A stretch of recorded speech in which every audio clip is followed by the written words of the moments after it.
Good evening, everyone, and welcome to week 3 of Hug It Out.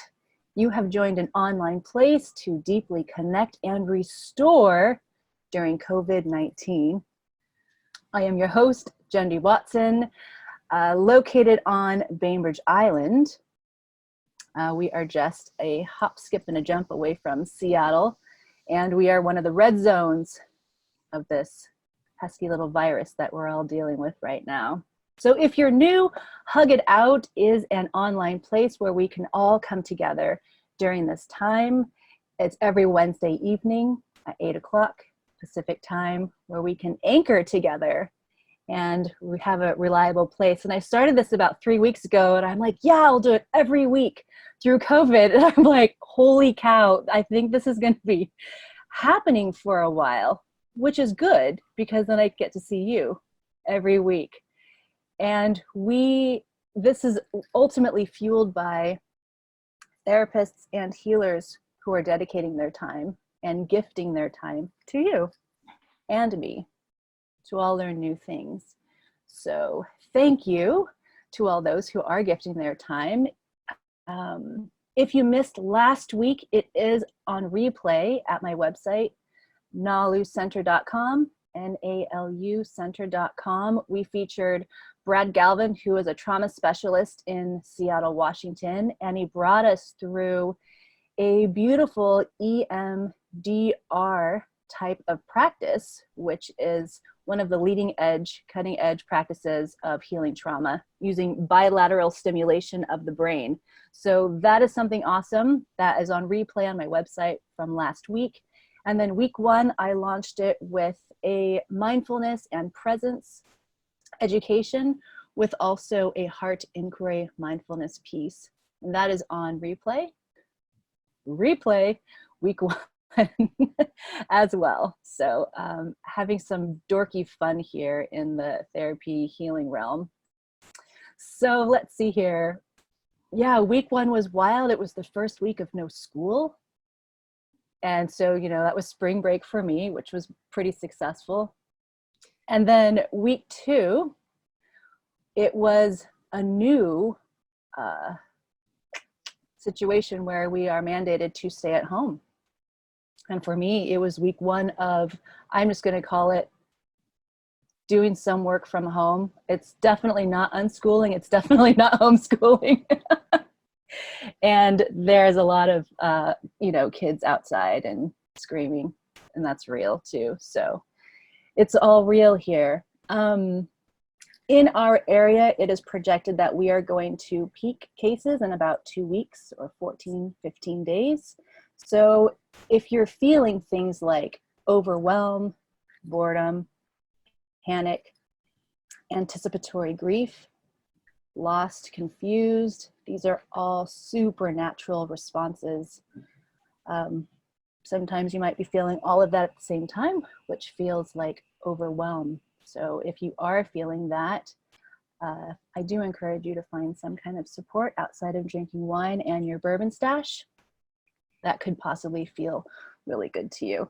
I did learn that you can get alcohol delivered to your door today, which kind of cracks me up and is also a very very needed situation as well. So as we all are in a vulnerable place, it is so important for us to organize ourselves to be strong and calm during this time. There was a great teaching by trauma expert Dr. Bessel van der Kolk, and he outlined 4 things we can do to help ourselves walk through COVID-19. And if you have a trauma history or if you had a rough childhood, these are especially important to pay attention to. The first thing is structure. Having structure. We wake up, we go to sleep at the right time, we anchor our days in meals at the right time every day. There's work and there's play, some type of structure to rest ourselves in. Teachers know this, parents know this. It's a wonderful way to have predictability. The second thing of the 4 core things to keep in mind is to have deep connection with others. We are wired for connections as humans. We are souls. We are heart-led beings. So being isolated is really a terrible thing. And though we are physically isolated from each other, we're not socially isolated. And you know, many people talk about the highlight of their week is going to the grocery store to see other human bodies, which is true. You know, when you see someone, you're like, oh my God, it's a human. How exciting. And it's wonderful. And it's such an interesting way that we have not really experienced this before, this not seeing other people. It's wild. So, you know, go outside, meet your neighbors, chat with them 6-10 feet away, but see others. And connect with them if you are doing something, you know, on Zoom or online. Do something fun. Play like online mahjong, card games, fun things, just to play a little bit. The third thing that's really important to keep in mind is to have movement. Some type of physical movement. And we will spend some time today with our guest doing some really great movement and learning about the importance of movement. But why movement is so particularly important is that trauma is usually about being immobilized or being trapped, the whole fight, flight, or freeze response. If there's movement, we are not stuck in any of those responses. There's fluidity and our energy moves. And this is also great with dancing or with rhythm or with singing. All of those repetitive movements, especially doing it together as a group, like we are here tonight. And the very last thing to keep in mind of these 4 core things to care for ourselves is to do the things you love. What do you love doing? Is it sewing? Is it cooking? Is it making music? What are your mad skills? And then do them. I'm going to add a 5th thing, and I think boundaries are so important right now, especially around news and taking in information. Have some mad boundaries.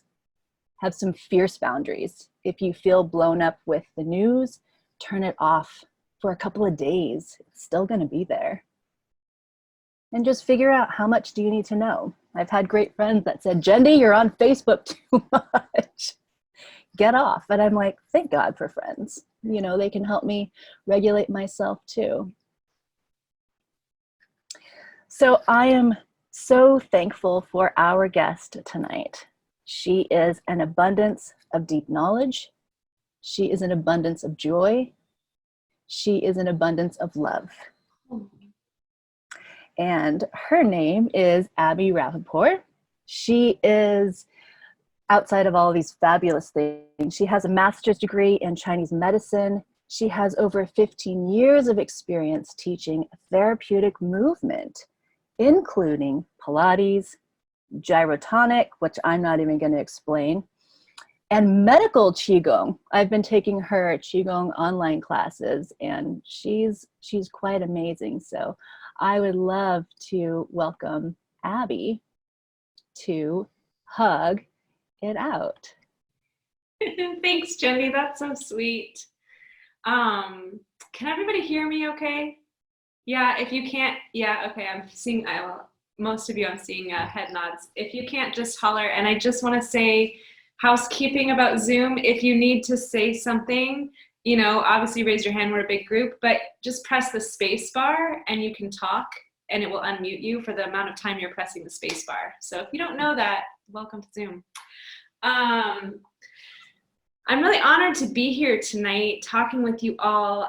Jenny and I have briefly talked about what we kind of want to put out there to the world amongst ourselves, and I hope that I have some information that's interesting to you. If anyone has any questions, feel free to ask. If there's things you want to talk about a little bit more, feel free.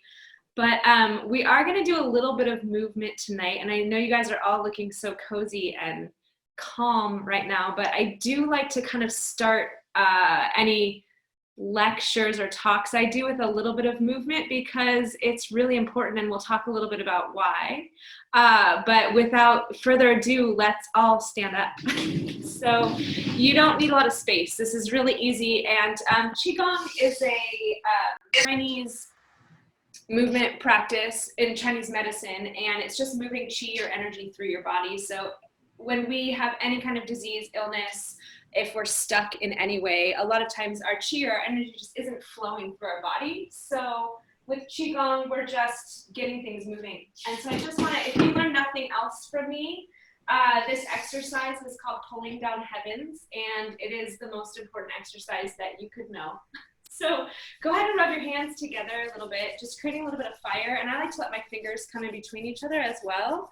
So I'm stimulating not just my palms, but the space between my fingers. And you can go a little faster if you want. If you're really feeling like waking up, you can always kind of make it wiggle your body a little bit, but you don't need to do that. So after we create that fire between the palms, we're just going to open our palms to the ground, and you can feel that kind of buzzing quality or that buzzing sensation in your palms. Maybe you do, maybe you don't. And just imagining this kind of energetic connection between your palms and the center of the earth. And as you're standing here, feeling that energetic connection between your palms all the way deep into the center of the earth, take a breath, and I want you to breathe into your belly. So you're going to inhale and just fill your belly like a balloon. I'm going to go sideways. I'm really pushing it out. And then exhale. And we'll try one more easy breath like that. And then just let your breath calm down, and we're going to inhale, and as we do that, we're going to stretch out that energy like taffy from the center of the earth all the way up to the sky. And then as I exhale, I'm just going to pull my hands down, almost like I'm pushing water through my whole body from the crown of my head into the center of the earth. So I'll do it facing sideways, give you a different view. I'm going to inhale to gather the heavens, and exhale, pulling down. And we'll do one more of those.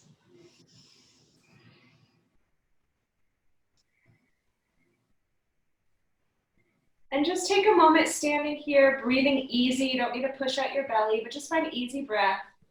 And just find some calmness, connecting your body and yourself into the earth.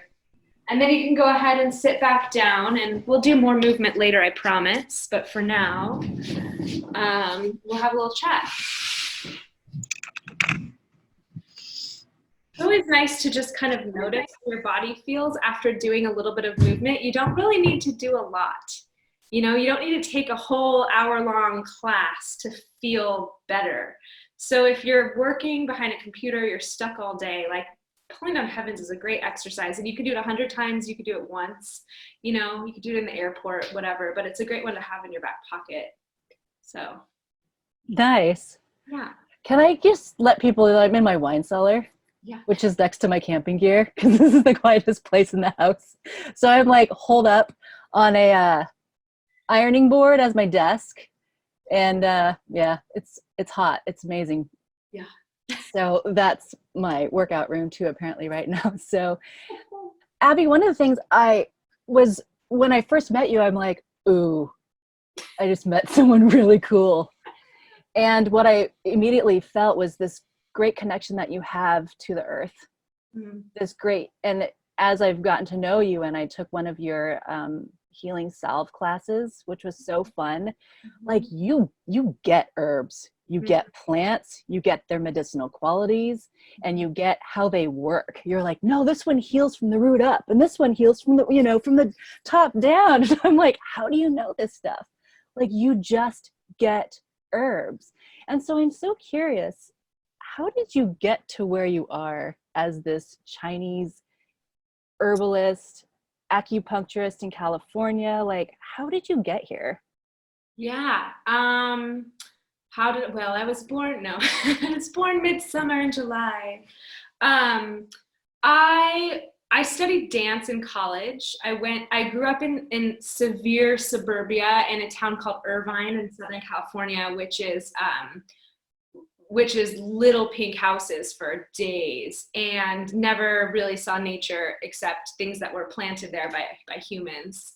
And I went to college in Santa Cruz, which is, in my opinion, the opposite. It's just forest. Our campus is in the middle of the redwood forest. And as soon as I saw that campus, I knew that's where, my heart kind of jumped, and I was like, oh, I need to be in the trees.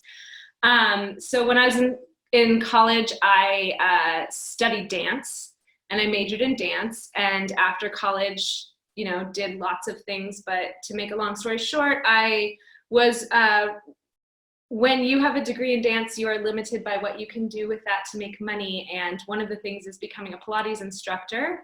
And so literally I was grabbed out of college by an old teacher, and she had a studio, and she said, I need you to come work for me. I need another trainer. I'd never done Pilates a day in my life, but I started working 2 weeks later for her. So that's how that happened. So she trained me, and I started working with clients teaching Pilates. And then I fell in love with a movement form called GYROTONIC that I would love to introduce all of you to at some point. It's really amazing.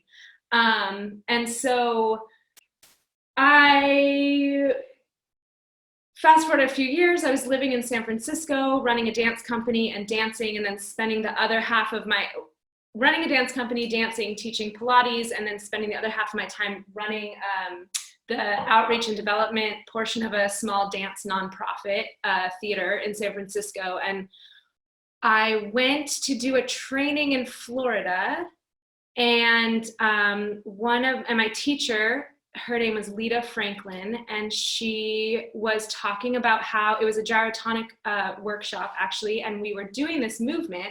And she was talking about how when I move this way, I'm reaching through these energy meridians. And when I reach this way, I'm reaching through and stretching different energy meridians. And I was like, what are energy meridians? And I'd had acupuncture because I was a dancer, and like that's one of the things you do to keep your body healthy. But I came home, and I hated working in nonprofit, and I hated being the outreach and development coordinator for a nonprofit. But it was, a good job and something I was able to do. And I came home from that workshop, and I looked into acupuncture school, and 2 weeks later I quit my job and I started acupuncture school 2 weeks after, or like a month or two after that, I applied and all that. So at that point I chose a school that had an extra program you could do in qigong, which is the movement form of Chinese medicine. So Chinese medicine has 5 pillars. There's acupuncture, herbal medicine, diet, movement, and enjoyment. So you have to have all 5 pillars, they say, in your life to be healthy. I think if you have 3, you're doing pretty good. So I chose a program that had qigong, which is the movement form of Chinese medicine. And I met my teacher, Suzanne Friedman, there, and I started studying qigong with her. And part of going to acupuncture school in California is that 1/3 is acupuncture, 1/3 is Western medicine, and 1/3 is herbal medicine. So about 1/3 of my education was spent learning herbs. And I just fell in love with herbs. I just think they're amazing. And so I've spent a lot of time, I have my master's degree in Chinese medicine. I'm a licensed acupuncturist in California. I've chosen at this point not to pursue my acupuncture license here in Washington because I practice herbal medicine and I don't need a license for that. And I get to teach movement, which is what I love to do as well. And I don't need a license for that. So being a part of a licensing board is kind of something I'm tossing around if I think it's worth it or not. So that's how I came to all of this. But I have since really pursued through my herbal medicine the idea of incorporating Western herbs and growing our own herbs and not just importing everything from China, because as we are learning, it is not a sustainable practice to be importing everything we need from other countries. And so trying to figure out how we can incorporate Western herbs and local herbs and things we can grow ourselves into our into our medicine by using Chinese diagnostic principles is one passion of mine. And then the other side is movement. And, with Chinese medicine, we're just finding health by moving qi or energy in your body. That's all it is. So you can use needles, you can use breath, you can use movement, you can use herbs. All of those things are just tools that we have to move energy in our body. And when the energy gets stuck, you know, you can imagine, in California, I always used the analogy of imagining a car crash on a freeway, but sometimes here I feel maybe more like a log jam in a river, because we don't have as big of freeways around here, which is so great. But it, you know, you have all these freeways, at least we did in California, and they do in Seattle too, but you know, they're all connected to each other. And you could have an accident on one freeway and things jam up all the way onto some other freeway that's way out there, and you don't even know why you're having traffic, right? And then once the ambulance comes in, which might be your herbs, might be your movement, might be your acupuncture needles, it comes in and it clears that accident out, then all the cars can start flowing again. So sometimes it only affects an area locally, and sometimes it can affect other energy meridians or other parts of the body, because everything is connected like a web. So that's kind of, I love using movement as a tool for just helping people find health in their bodies. And, you know, you don't have to you don't have to pay someone. I mean, you can, and I'd love to have all of you come to my qigong classes, but you don't have to pay somebody to do movement. You know, I just taught you pulling down heavens, like super ancient, amazing movement that that is something you now know and can carry with you wherever you go, and always be able to use that tool for healing. Yeah. Yeah. Yeah. This morning, I'm reminded about a conversation I was having with a girlfriend, and my friend Kimberly, who's on this time. Hello, honey. And I was talking about how much during this pandemic I've been craving earth, being on the earth, walking in the forest, smelling, just like really being a part of the earth. And what you talk about so much is how much Chinese medicine honors the rhythms of the earth. And how, when during one of your qigong classes, you were talking about how what's happening right now actually makes sense in Chinese medicine. And I'm like, you know, tell me more. So would you tell us more about why it makes sense? I will try. And I just want to put this disclaimer out there that I'm just sharing information that I know, and I am not an expert. Like I am such a student in all of my practices, like by far, but there are things that I know that I just find fascinating that I would love to share with you. And I'm not an astrologer at all. I don't understand how all the planets align with all the cosmos, but in Chinese medicine, or in Chinese culture, you probably know, like, there's a Chinese zodiac that's different than your like Cancer, Leo, Scorpio, whatever. And it is based on year. And if you don't know what I'm talking about, you can just type in the year that you were born, and the internet will magically tell you what your Chinese zodiac is. Just keep in mind that Chinese New Year happens somewhere between January 15th and like February 15th usually. So if you're born before like mid to late February, you might be the Chinese zodiac of the year before. Just something to keep in mind. So it goes, so the way that there's 12 animals that it cycles through, and so every year is a different animal. This year is the year of the rat, and last year I believe was the year of the pig. Don't quote me on that.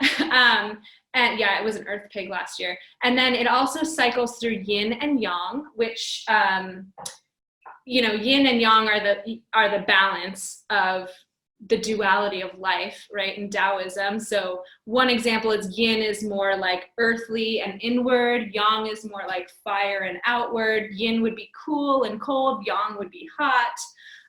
You can kind of look at anything in the world and say, is that more yin or more yang? This is the yin side of my body. This is the yang side of my body, right? Like, just there's lots of ways to kind of view yin and yang.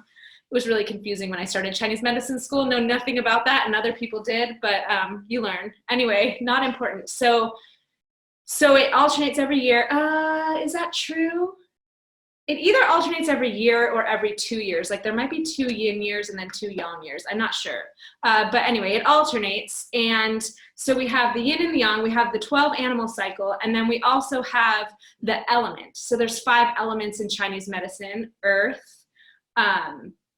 Let's see. Earth goes into metal, to wood, that this is not the order. Earth, metal, wood, fire, and water. That is not the appropriate order, but it doesn't matter. Anyway, so you have these 5 elements, and it cycles through the elements as well. So you have 64 total kind of moments within this cycle, right? So this year we are in a yang, which is like fire, outward, kind of crazy, maybe depending on things. We are in a metal, which I'll talk about in a moment, rat year. So yang, metal, rat year. And I'm gonna just scooch over here. I hope you guys can still see me. So I was just looking up a little bit, like, what does the yang, metal, rat year really mean? And what are people thinking about this? Because I know my thoughts on it, but I was interested what the interwebs had to say. And so just like with any astrology, wherever the stars align or things fall, aligns with kind of the cycle of what's happening in those times. And so just like I can say, oh, I'm a Cancer, I like to be inward and quiet and introverted, right? Or like, I'm a Leo, I love to celebrate my birthday. With, Chinese medicine, or with Chinese lunar calendar years, every year has its own personality. So just looking, this is like a super poppy, like easy to find website, and it's saying about this yang metal rat year. It says during the first half of the year, vital force is weak. You might feel stressed, even about small things. Health is weak. During the first half of the year, you will have more free time and you'll be able to rest and make plans for the future. You will consolidate the relationship with your life partner and you will spend more time with your kids. I just found that hilarious because look at us. We're like all stuck at home with our life partners and our kids, like forced into this like time that we have nothing to do except reflect upon, what's going on. So there's a lot to say about that. And I'm not an astrologer, but I always find it fascinating. But beyond just what's going on this year, throughout the year, we go through seasons, right? And right now we're getting out of winter and we're in spring.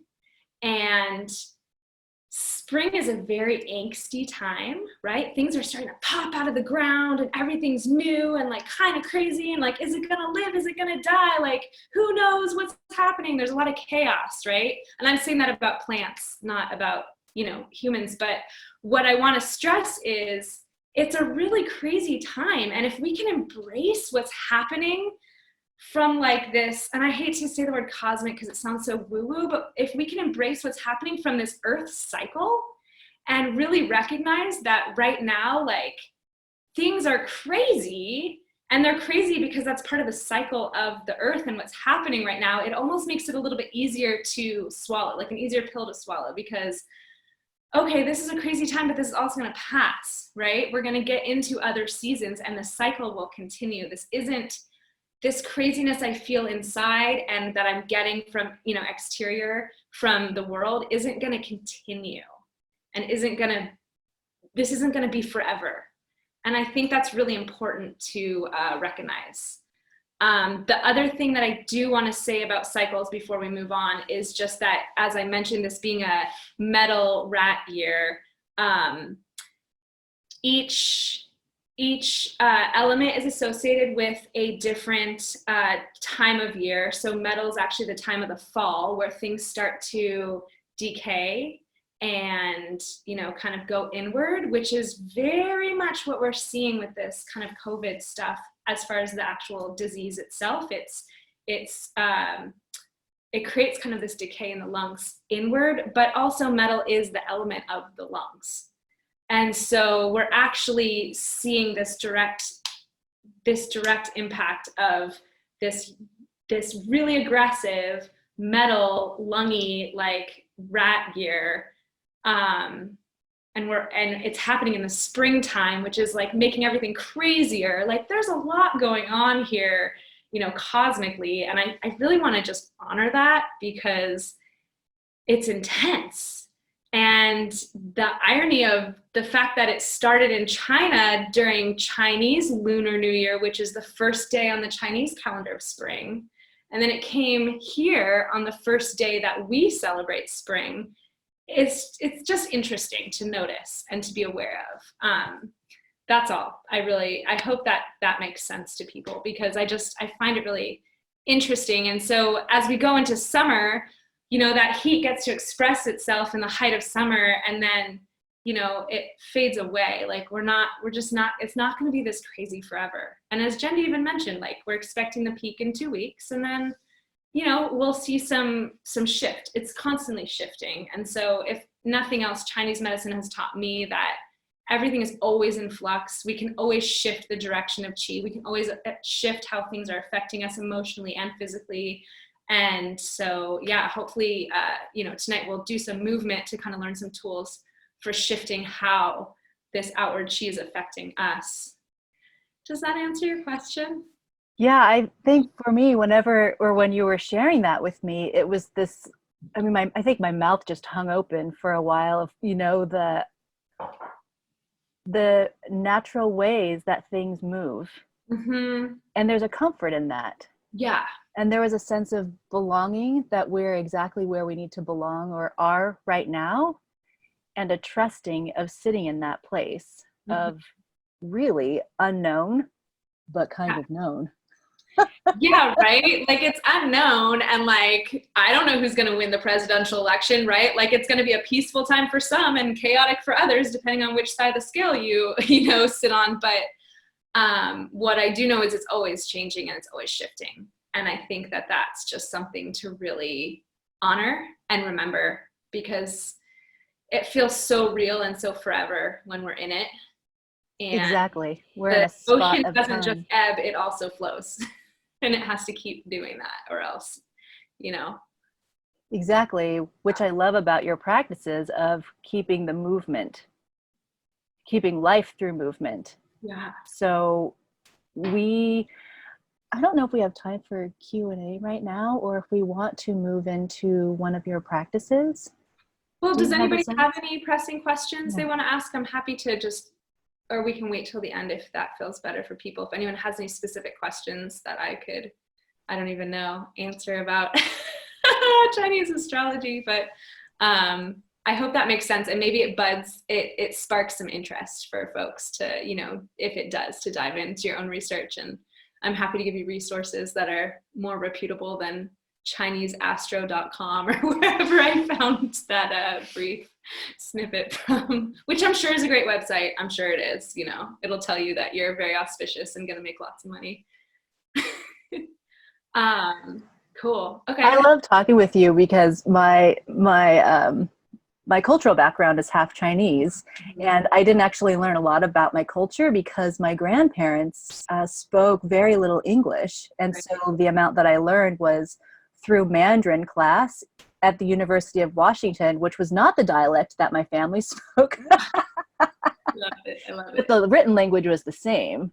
And so when we celebrated birthdays on my mom's side, Chinese side, my grandparents, their birthdays were by the moon cycle, the lunar cycle. And so they could never tell me when their birthday was because their children never read the moon calendar. And so it was like roughly, like the first month or the first part of November, and I was like, why does their birthday change every, effing year? And it was like, well, it's based on the moon, but I can't explain it. So actually having you as a friend to teach me about some of these, like really. Oh, girl, I'm so not an expert, but thank you. But yeah.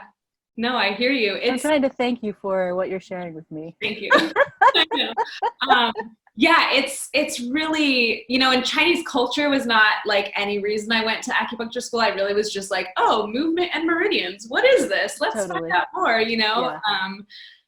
And it's so fascinating. And so much of it too was lost in the Cultural Revolution. And qigong was almost lost. I mean, there's even qigong practices that they use as revolutionary tactics, this like Falun Gong that now is like outlawed in China because people were literally using it as a form of protest. So, it's just, it's very deeply rooted and there's a lot going on, but especially with COVID right now, Chinese medicine is being recognized quite a bit because, I'm sorry if my internet is unstable, guys. You're good. Okay. it's like popping up. But yeah, I mean, they're using Chinese medicine and Chinese herbal medicine in China to fight this disease successfully in many cases. And so I'm excited to see if it does have any impact on the US, but our market is not quite ripe to start drinking roots and berries. So we'll see how things go. But I do know that all the Chinese medical herb suppliers are out of a lot of crazy herbs right now because everybody's stocking up. So, you know, we're all here with our apothecaries ready to go. But hopefully we won't need it too much. So that being said, you know, I think that it's important that we know how to heal our bodies. And that doesn't mean that if you have some terminal illness, I'm going to give you tools that like, poof, you're better and it's gone. But there are things that we can do to strengthen our qi, our constitutional qi and our energy. And there's things that we can do to help make us stronger and more able to ward off illness. So I want to take you through a couple exercises that I've been kind of focusing on lately.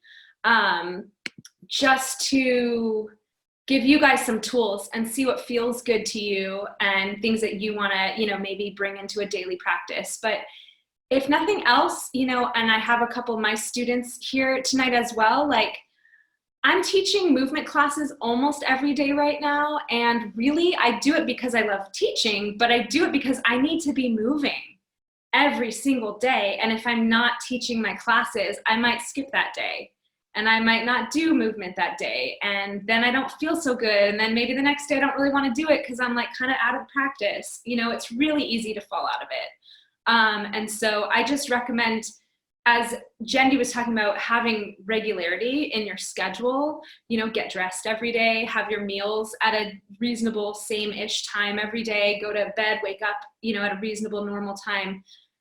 Figure out your movement practice and when can that be? Is it in the morning? Is it maybe during your lunch break? Maybe you find different teachers that are teaching classes. You want to take it a couple times a week. Maybe it's going for walks. Whatever it is, you have to move your chi because not only are you not going to feel good mentally, but like you're kind of inviting disease into the body by being stagnant. And so we need to keep moving. So that's my soapbox. I know everybody's sitting down. We'll do a little bit sitting down and then we might do some stuff standing up, see what people want to do. Let me just get my clock here so I don't just start talking for hours because I can do that. I'm sitting on a stool. You can sit on your couch. You can sit on the floor. You could do this standing up if you're like, I really want to be standing right now. I don't know, maybe you do. I'm going to scooch back a little bit. I feel so official with my black on with this like white screen behind me. I'm trying to figure out how this works best. So as I'm sitting here, the first thing I'm going to do is just check in with my body. Just, you know, it's good to close your eyes. You don't have to, but just check in with like, how are things sitting right now? Let's start with the top of the head, feeling how your skull is sitting on your neck. Is there ease as your head is sitting on the neck, or is it tight? You can move a little bit in any of these places if you need to. Moving down the neck, each of those vertebrae, just noticing, does one side feel different than the other side? Do you feel twisted, lopsided? Maybe you feel totally centered. And then same thing with the base of the throat, maybe swallow. And feeling nice wide, broad collarbones and shoulders. Moving down the arms, we have these nice long arm bones into the elbows, and then two arm bones coming out of that into the wrist, to the hand and the fingers. And then as we come back up to the shoulders and up to the collarbones, moving down the rib cage. Notice if the rib cage is protruded forward or back, twisted, open, closed, or if it's just hanging out. And then noticing the spine reconnecting to the back side of the body, and the spine goes all the way down to your tail, which goes into the pelvis. And that pelvis is supporting so much, so much. You've got these nice long leg bones coming out of the pelvis to your knees, lower leg bones, ankles, feet, and toes. And just having an awareness there. You can blink and bring yourself back into the room. You can keep your eyes closed if you're really feeling good there. But you want this feeling like you are that skeleton that's hanging in the biology classroom, right? It's nice and easy. that bones just hang in place. And you're just this bag of bones and everything's in place.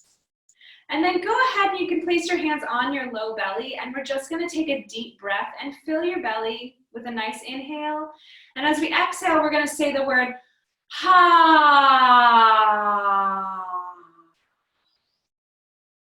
And take 2 more breaths like that with that descending ha sound. Ha. Try to let it go all the way out so you get all the air out of the diaphragm. And do 1 more into the belly. Inhale. Ah. Good. And if your eyes aren't open, go ahead and blink and bring yourself back into the room.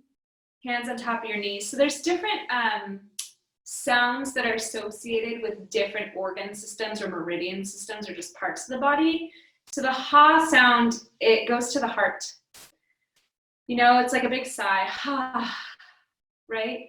So I think right now, more than anything, most of us, in my opinion, are just affected by stress and tension, and it closes in on the chest. And we just need to allow the heart to release.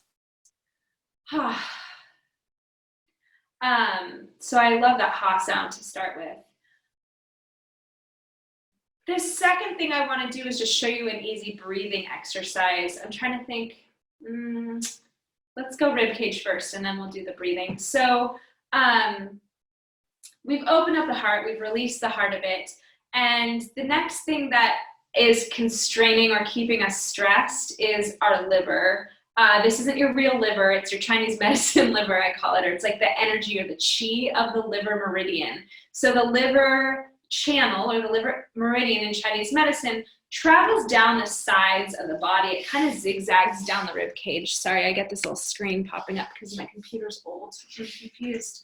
So this liver meridian kind of creeps down the sides of my body. And so besides the heart being constrained when I'm stressed out, the liver meridian gets very constrained as well. Sometimes people start feeling aches or pains in their sides, and they call that idiopathic hypochondriac pain. The hypochondriac region is this part of the body because, oh no, I think I'm sick, you know, I'm a hypochondriac, I'm having pain in my side, but actually it's just constraint in your liver meridian. So something to think about. So what we want to do besides opening the heart or releasing the heart is releasing that constraint in the liver meridian. So as I sit here, you can put your hands on your ribs. You don't have to. I'm going to shift my rib cage. I'm going to start, this is my right. It probably looks like the left to you. I'm not really sure. I know things are a little backwards on here. I'm going to shift my ribs to the side. And so you can see as I did this, and then I'm going to come back to the center, right? I'm kind of making a half circle. I'm not bringing my whole body over, but I'm trying to isolate my rib cage. I'm shifting my ribs to the side and then back. So now I'm going to do the same thing, and I'm just going to inhale into the rib cage as I shift. And then exhale to center. And let's do the other side, inhaling into the ribs. So I'm opening up that intercostal space between the rib cage and exhale to center. Good. So you've kind of got this idea, you know, that's shifting side to side. And I want to note, I'm not going forward and back, right? It's hard with my hands, I'll move them up.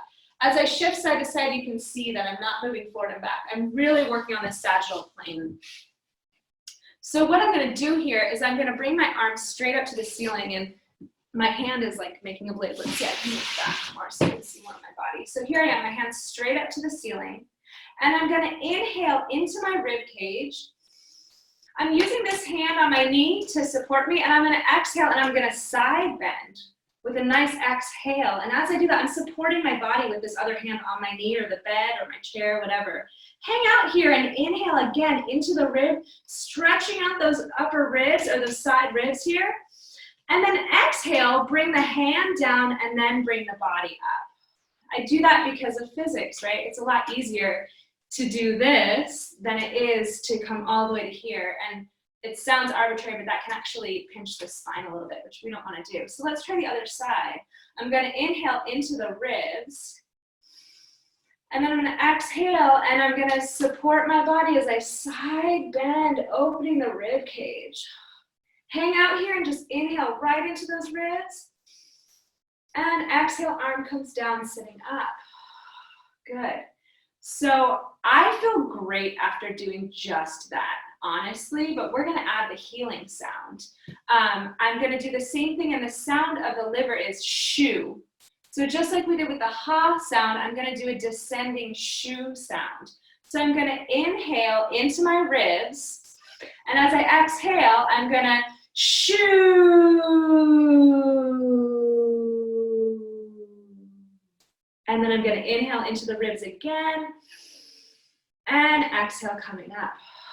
And then we'll do the other side. Bring that arm up, shift the ribs, inhale. Shoo.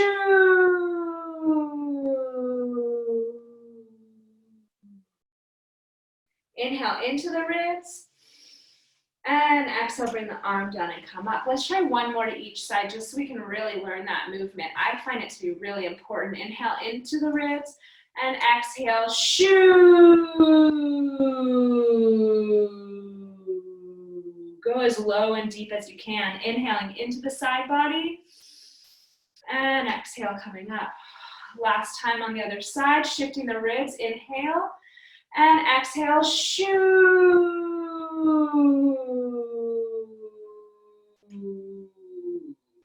Inhale, and exhale, coming up. Good, and just close your eyes for a brief moment and check in one more time with your skeleton, and just notice if anything shifted.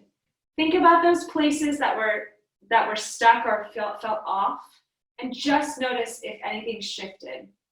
All we did was open the liver channel and take some breaths and open up the heart. And go ahead and blink and bring yourself back into the room. So the next thing that I want to teach you as we are, facing this virus that's really affecting the lungs, and I'm seeing a lot of people that, don't have COVID, but are having these upper respiratory symptoms, and it could be something that your mind is creating, which is just as real as a virus in many ways. It could be some other viral thing that we're seeing going around, or it could be mild symptoms of what we're seeing going around. I don't know. But I do know that we can all afford to be strengthening our lungs quite a bit right now. So this exercise I love, and if you have any upper respiratory tightness, it might feel a little bit painful or tight, so be gentle with yourself. If you feel dizzy or anything like that, you should just release and let go and take some deep breaths and come back into your body, because we're not trying to pass out here or get dizzy. But what we're going to do is open up the lung chambers. So a lot of times when we get stressed, and you can probably relate to this, we only breathe in our upper chest. We're only breathing like right here, and our tension, everything starts to creep up. Maybe we get headaches, right? We feel real stressed up, neck and shoulders get tight. So what we want to do is encourage the body to be able to breathe through the entire diaphragm. So we talked a little earlier, breathing superficially into the belly, and we're going to kind of take that one step further. Excuse me, I'm going to lower this a little bit. So you don't need my face. Faces are overrated. And I'm going to go sideways so you can kind of see what's happening. I'm going to put one hand on my low belly and one hand on my chest, okay? And what I'm going to think about here is that your lung system, essentially goes all the way down to the lowest rib, which goes for me all the way down here, right? And so when we inhale and expand our belly, it swings open the rib cage and allows us to take a deeper breath fully through the deep area of the lungs.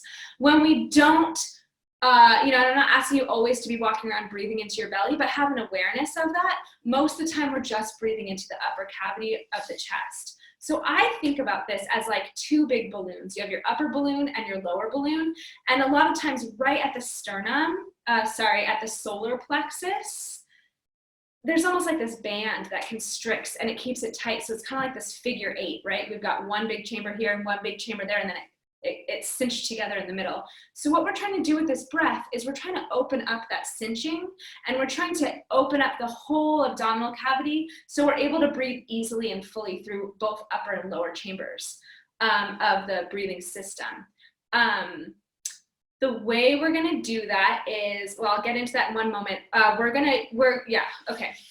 What I'm gonna do, and hold off doing it with me for the moment, I'm gonna inhale and I'm gonna fill my belly superficially, pushing it out as hard as I can. So I've really pushed it out. I don't know if you can see that. There we go. Looks like I'm pregnant. I'm going to hold my breath, pushing out my belly. And now, holding my breath, I'm going to suck my belly in. I'm going to push all my air up into my lungs.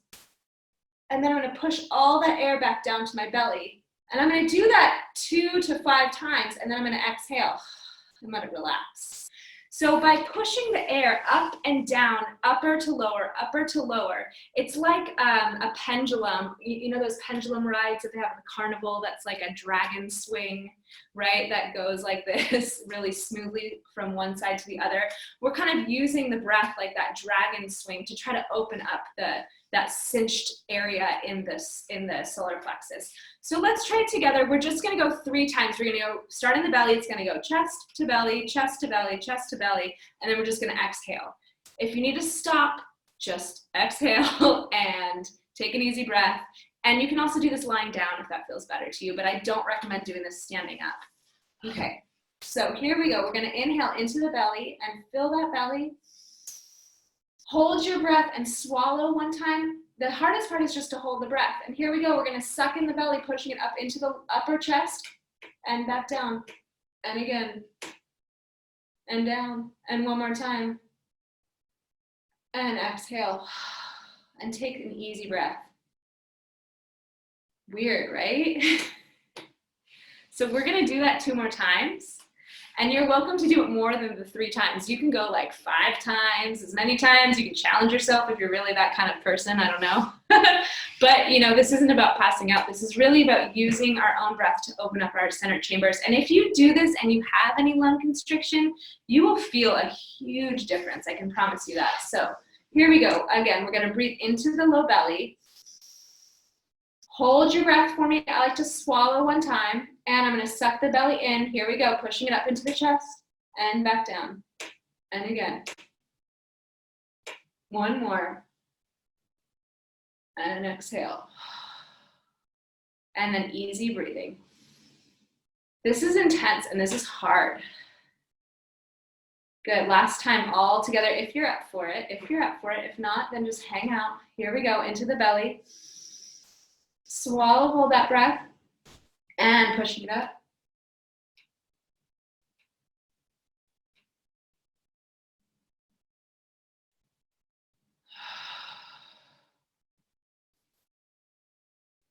Good. And close your eyes, and 1 more time, just check in with your belly while you're with your body while you're taking some easy breaths, and just kind of notice if anything shifted for you.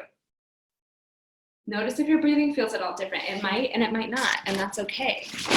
Sometimes we don't feel the difference right away when we do these movements, but long-term application of them really does make a difference.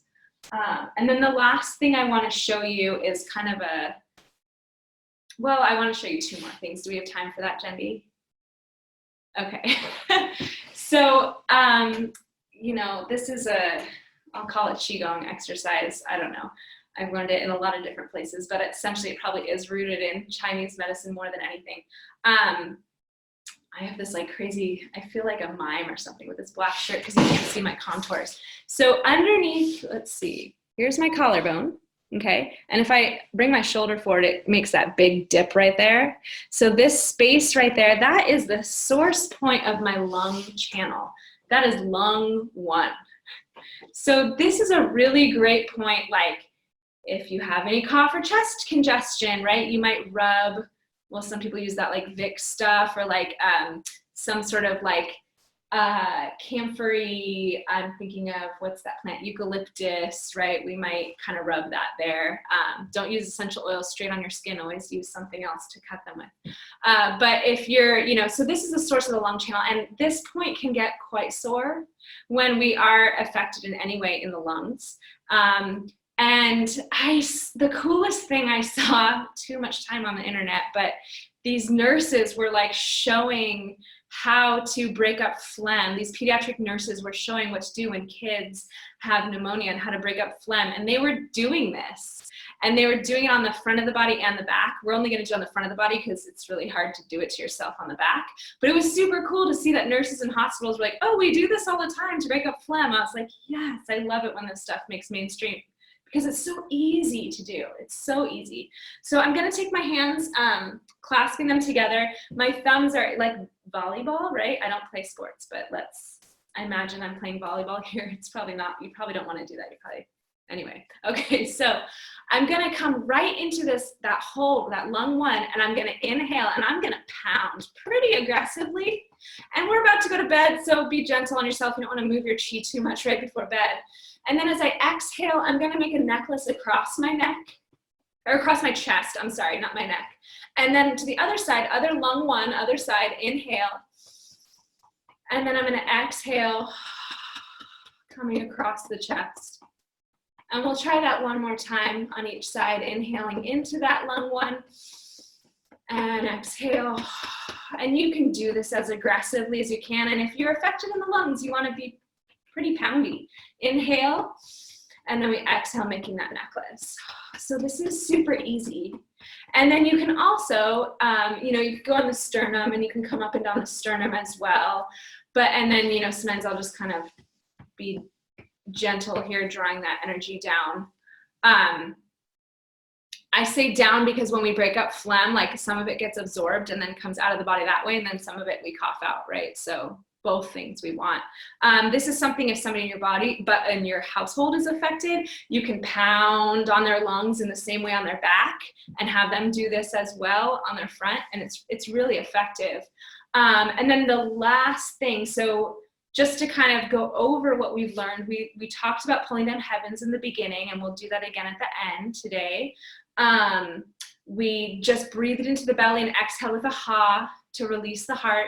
We did our liver releasing exercise, and that involved the shoe sound. And then we did that crazy breathing to open up the lungs, and pounding also to open up the lungs. And then I just wanted to show you guys a couple acupuncture points that I find to be useful, that you can kind of massage yourself. So if I look at my hand here, so I'm gonna think about this thumb edge, right? Not the pinky edge, but the thumb edge. So if I come all the way to the wrist, there's a bone. I don't know the best angle. Here we go. There's a bone right here. Like there might be a little vein popping out on top of that bone. There's a bone right here. Do you guys feel that bone? So if I come across, I go all the way up and over this bone right at the back side. I'm gonna like hang out right at the back edge of that bony bump. And that is that is lung 6. Oh my gosh, lung 9. That one's, no, 9, 8, 7, 6. So this one's gonna be a source point for lung chi.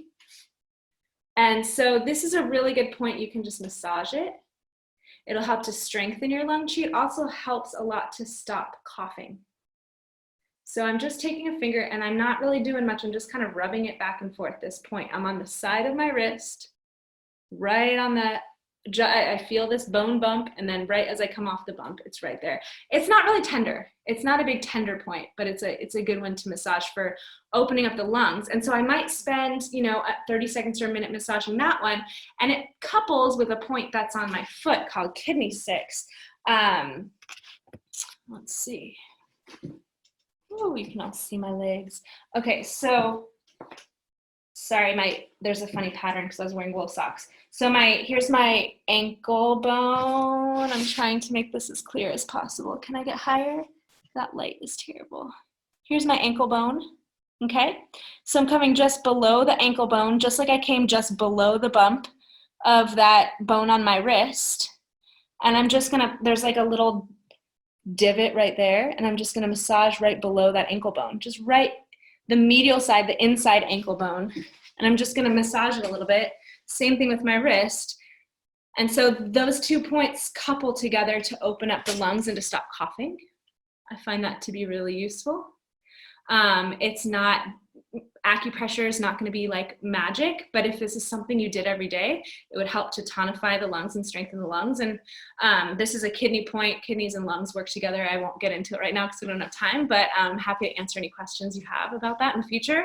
But so I find that those 2 points are super effective. And then the last point I want to talk about is stomach 36, which is probably a point that you all know, and or it's like the most famous acupuncture point is what my teachers talk about. But here's my kneecap. I'm going to come down below the knee. So I feel bone, I feel bone, I feel bone. And then I don't know how to explain this. It kind of like I'm out of my knee and now I'm on my leg bone and I'm just going to go to the outside. I should have gotten pictures out. Anyway, so let me do a side view here. This one usually feels a little bit tender. And you can kind of poke around this whole area until you find a point that you're like, oh, that one feels kind of tender. You guys with me, kind of, sort of? So that one is a great one. Stomach 36 is like a general like chi building point for the whole body. So if nothing else, like if you just kind of massage that point for, you know, a little bit when you're sitting down drinking your coffee or whatever in the morning, it's a great way to help boost your chi and boost your immune system. So I think that those 3 points for like kind of lung stuff that we're facing and just general immunity boost is a really good place to start. Acupuncture is super cool if you have access to that. And I could go off about herbs for 10,000 years, but I'm not going to do it in this class. But I'm happy to do it with you in the future. So yeah, and I see a question and I'm happy to answer that. You can press your space bar and it will make you. So when we did this, should we do it on the other side as well? Yeah, so you could do it on both sides and you might notice that like one side's like nothing and then the other side's like, whoa, that really hurts. And usually if it's a little ouchy, like keep massaging it till it's not so ouchy anymore. If, you know, or until that sensation changes, if you're able to. But yeah, I would do those points on both sides. If you only have time for like a quick, you know, just like a quick moment, like just massage on one side is still, all the meridians are connected. It's all this connected web. So as long as you're in the general area on the channel, you're gonna be stimulating the point. So this part is not rocket science at all. Like we're just trying to like learn a little bit about self-healing and yeah, but the more the merrier for sure, both sides. Anybody else? Yes, you're in my left corner, but you're probably not in everybody's. I see MSA car. Okay, sweet. I know you were talking about like the herbal medicine thing, like with selling out. Do you know which herbs people are trying to get for Chinese medicine wise? Oh, there's a lot of them. I mean, that's a very loaded question.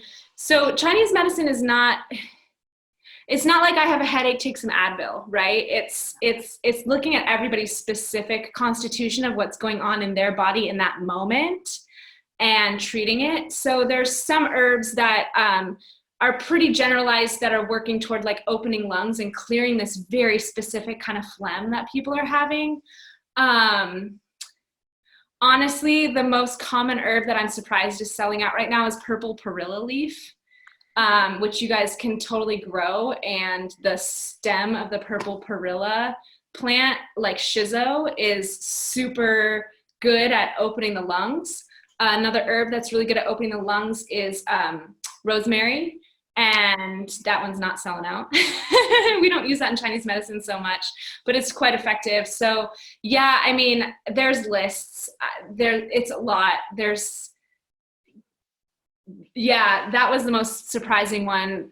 Blue Purum is another one that's hard to find. Actually, aged tangerine peel is near impossible to find at this moment. Yeah, I mean, if you ever wanted to do an herbal consultation or something like that, I'm happy to, you know, give you more information, but it's all very, very specific to the individual. And I mean, like Mountain Rose Herbs is a huge herb supplier down in Portland, and they sent out an email last week, or was it 2 weeks ago, that was like, we're not taking any new orders for 2 weeks because we have too many orders and we can't fill them. So like, we're just closed for 2 weeks until we fill all these orders and then we'll take more. So people are just kind of going nutty. It's the same thing as toilet paper, but in the herbal world, you know, everyone's trying to stock up right now for due cause, but yeah. I think that's helpful. It is, yes. Yeah, yeah. I did have one more question for like exercises you showed us. Yeah. How many times should you like practice those usually? Is it just like when you feel stressed out, or should you like do that generally? Well, I like to have a specific time earlier in the day than later if possible. So maybe like, you know, at 10 a.m. I have my kid doing his schoolwork, we'll call it that. And so he's doing independent work. And so I might spend the first 5 minutes of that time. I noticed you had a baby, right? Was that you? So like maybe when you put your baby down for a nap, I know you have 100 things that you need to do, but maybe you just spend the first 2 minutes of that, you know, doing a little bit of breathing, and then you do like 2 or 3 of these, you know, and then just kind of move on with your day. I think that's the best way. And then maybe you do that again later in the day if you have time, but it's good to start with just like one 5-minute interval and see if you can incorporate that into your routine and then move from there. Because if I said to you, like, you need to do qigong for an hour every day, you're not going to do it. You know, I wouldn't do it. So start small and then slowly, you know, you don't learn to pick up a cow by just picking up a cow. You have to start when they're like a little calf, and then eventually, isn't that some kind of parable? I'll bet you know about that, Anne. But anyway, she's just laughing.